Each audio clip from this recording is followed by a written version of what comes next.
ஒன்றை தெளிவாக உணர்ந்து கொள்ளப்பட வேண்டும் இளைஞர்களே.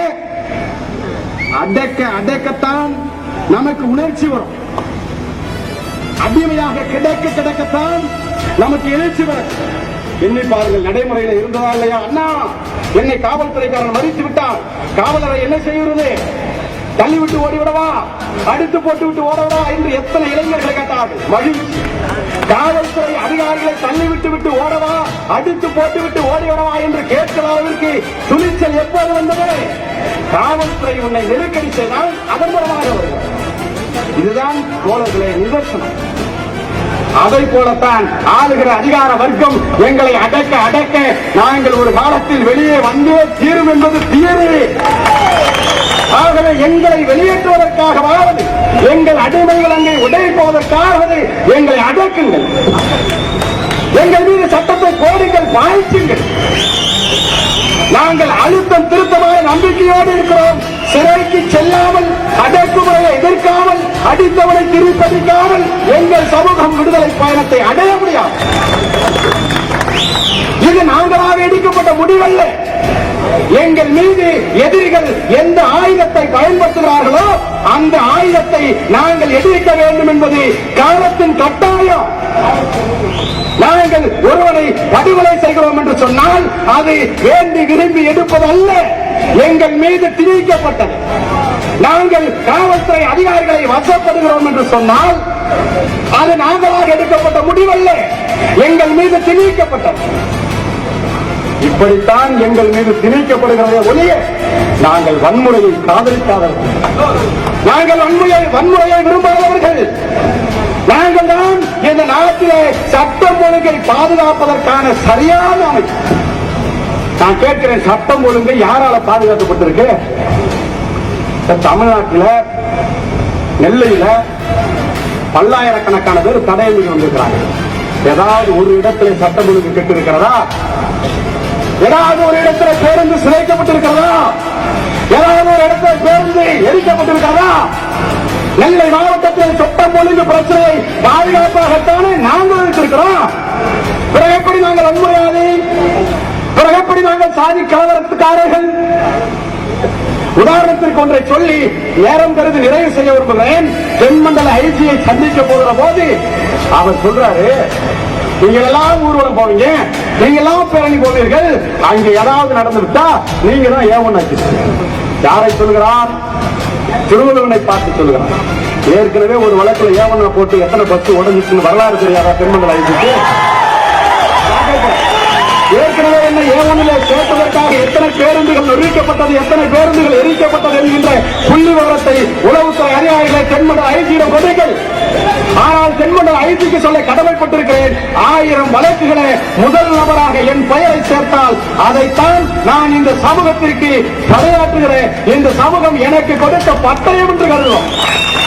நான் வாழ்கிற என் மீது போடப்படுகிற வழக்குகள் தான் இந்த சமூகத்திற்காக நான் உண்மையாக உழைக்கிறேன் என்று இந்த சமூகம் எனக்கு தருகிற கேடை. ஏவன் என்று சொன்னால் பயந்து விடுவார்களா?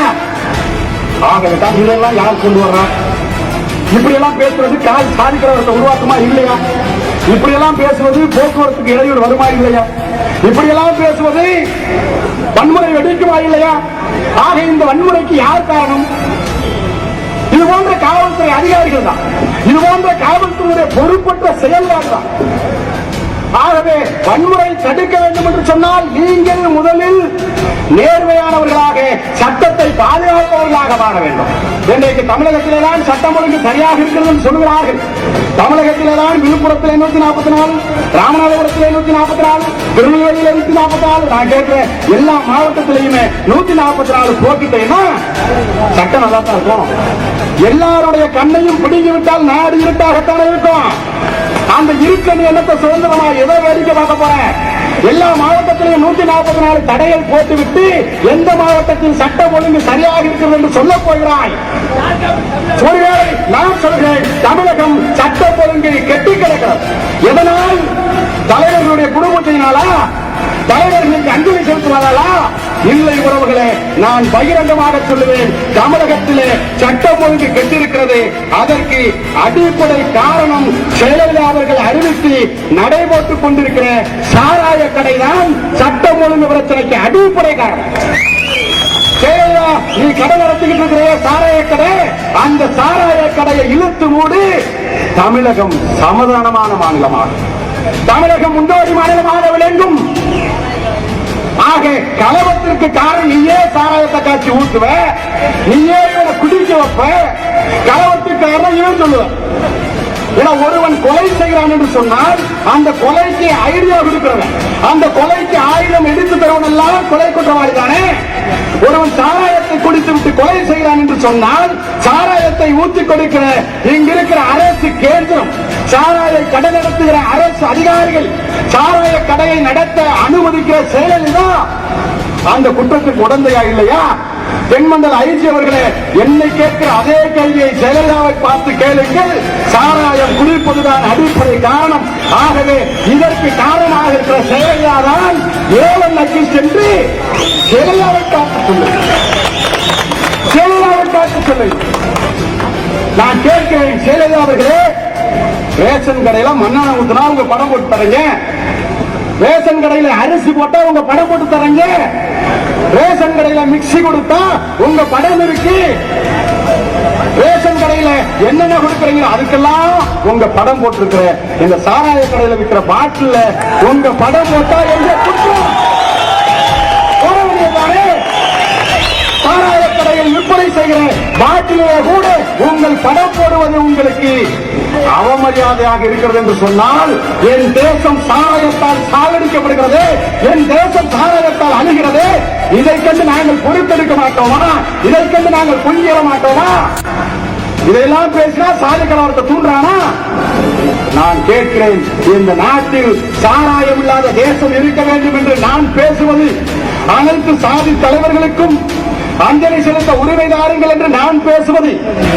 சாதியவாதம் என்று சொன்னால், வன்முறைவாதம் என்று சொன்னால், அந்த சாதியவாதத்தை, அந்த வன்முறைவாதத்தை தமிழ் புலிகள் 1000 முறை செய்யும். எந்த சட்டம் வேண்டுமானாலும் எங்கள் மீது பாயட்டும். ஆக இதுதான் தமிழகத்தினுடைய நிதர்சனம். ஒரே நாள் ஒரு நாளில் தமிழகம் எங்கும் இருக்கிற வாகனங்களை தடை செய்ய நிர்வாகத்துறைக்கும் காவல்துறைக்கும் முடியும் என்று சொன்னால், நான் உங்களை பார்த்து கேட்கிறேன், 1000 ஆண்டுகளாக என் சாதி சனம் தீண்டாமை கொடுமைகளால், சாதிய கொடுமைகளால் செருப்பு போட்டு நடக்க முடியாமல் இரட்டை கொலை முறையோடு, சாதிய அடக்குமுறையோடு ஆண்டாண்டு காலம் வாழ்ந்து கொண்டிருக்கிறாரே, எங்கள் மீது ஏவப்பட்ட இந்த சட்டத்தை, எங்கள் மீது காட்டுகிற இந்த அடக்குமுறையை ஒரே ஒரு முறை உயர்ந்த சாதி காரணம் காட்டி இந்த நாட்டை சாதி இல்லாத நாடாக ஆளுகிற அரசு மாற்ற முடியுமா இல்லையா? அப்படி என்று சொன்னால் அந்த நடவடிக்கை எடுக்காமல் போவது ஏன்? இந்த நாடு சாதியால் சாகட்டும், மனுவால் சாகட்டும், அதை பற்றி எல்லாம் எனக்கு கவலை இல்லை. பல்லனும் பறையனும் செருப்பு போட்டு நடக்க முடியவில்லையா? அதை பற்றி கவலை இல்லை. பள்ளச்சியும் வறட்சியும் சட்பீச்சியும் கற்பழிக்கப்படுகிறார்களா? அதை பற்றி கவலை இல்லை. அதை பற்றி பேசவும் மீது வழக்கு போடும், அதுதான் என்னுடைய கவலை. எத்தனை புதுமையான ஆட்சி அதிகாரம் நம்மை அடைக்கி ஆண்டு கொண்டிருக்கிறது உறவுகளே. என் இனமான உறவுகளே, எப்போதும் அடக்குமுறை நம்மை அடித்துக் கொண்டே இருக்கும். இந்த அடக்குமுறைக்கு எதிராக 1000 ஆண்டுகளாக அடங்கி கிடக்கிற நம்முடைய சமூகம் விடுதலை பெற வேண்டும் என்று சொன்னால், இந்த மகத்தான தலைவன் ஒன்றிவீரன் நினைவு நாளிலே நாம் ஒரு சூழலை எடுக்கப்பட வேண்டும். வெள்ளை ஏகாதிபத்திய அரசு எப்படி நம்மை அடக்கி ஆண்டதோ, அந்த அடக்கி ஆளுகிற அடிமைத்தனத்துக்கு எதிராக, வெள்ளை ஏகாதிபத்தியத்திற்கு எதிராக, இந்திய சுதந்திரத்திற்காக நம்முடைய முப்பாட்டன் ஒன்றிவீரன் போராடினாலோ, நம்முடைய குயிலி உயிரை பணயம் வைத்தாலோ, அதை போல ஆதிக்க சாதிக்காரனிடம், ஆளுகிற அதிகார வர்க்கத்திடம் நம்முடைய சமூகம் அடிமையாக கிடக்கிறது. முப்பாட்டன் சுதந்திரத்திற்காக போராடினான், முப்பாட்டனுடைய பேரன் என் சமூக விடுதலைக்காக போராடுகிறேன். இந்த சமூக விடுதலை பயணத்திலே குயிலினுடைய தற்கொலை படையாக, ஒண்டி வீரனுடைய வீர பரம்பரையாக, மதுரையனுடைய பரம்பரையாக, அம்பேத்கர் வாரிசாக, பெரியார் வாரிசாக, அடக்குமுறைக்கு எதிராக அணிதிரள்வோம். எண்ணி என உண்மை இகழ்ந்தவர் நடுங்கிட, புலி என என புறப்படுவோம், அடக்குமுறையை அடித்து நொறுக்குவோம் என்று சொல்லி வாழ்க ஒன்று வீரம் என்று சொல்லி இந்த மகத்தான கூட்டத்தை, வரலாற்று சிறப்பு வாய்ந்த கூட்டத்தை நிறைவு செய்கிறேன். இந்த கூட்டத்திற்காக பல்லாயிரம் இன்னல்களுக்கு மத்தியிலே புலிகளாக கிளர்ந்து வந்த பல்லாயிரக்கணக்கான புலிகளுக்கு தலை வணங்கி நன்றிகளையும் வாழ்த்துகளையும் சொல்லி போகிற போது அமைதியாக போகுங்கள். ஊருக்கு போன பிறகு என்னை தொடர்பு கொண்டு வந்துவிட்டேன் என்று செய்தி சொல்லுங்கள். ஏன் என்று சொன்னால் இந்த பேச்சிற்கே கூட உங்கள் மீது வழக்கு பாயும். அந்த வழக்கையும் புலிகளின் கணக்குகளை ஏற்றுக்கொள்வோம் என்று சொல்லி